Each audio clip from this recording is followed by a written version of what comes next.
మనల్ని అర్థం చేసుకునే వారికి మన రూపంతో అవసరం లేదు.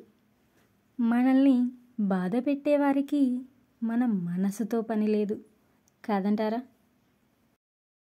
కన్నీటి నుండే కసి పుట్టాలి, అవమానాల నుండే అనుకున్న లక్ష్యాన్ని సాధించే పట్టుదల పుట్టాలి. ఎవరైతే నిన్ను ఎగతాళి చేస్తారో వారే నీకోసం ఎదురు చూసేలా ఉన్నత శిఖరాలను ఎదిగే మార్గం పుట్టాలి కాదంటారా?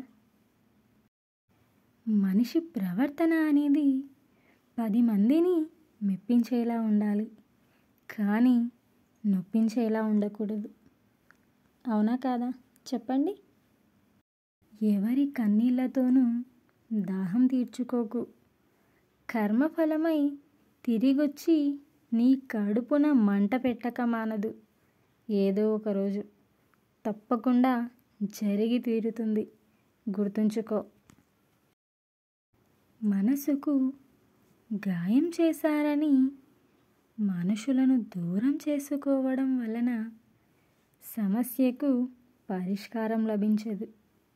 ఎటువంటి పరిస్థితుల్లో మనతో కఠినంగా మాట్లాడాల్సి వచ్చిందో అర్థం చేసుకోగలిగితే 100కి 99 సమస్యలు తీరిపోయినట్లే కాదంటారా?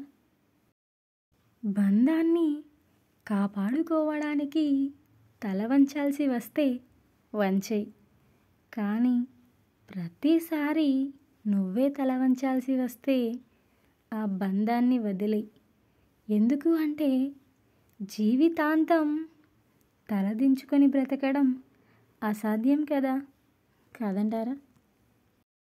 మనం ఈ 4 విషయాల్లో మనుషులకి దూరంగా ఉండాలి.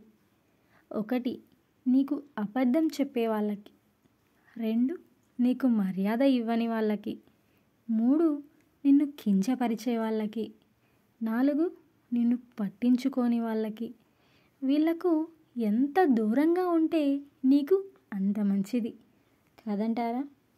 నా వీడియోస్ కనుక మీకు నచ్చినట్లయితే ఒక లైక్, ఒక షేర్, ఒక subscribe. Thank you. Thanks for watching. టింగ్ టింగ్.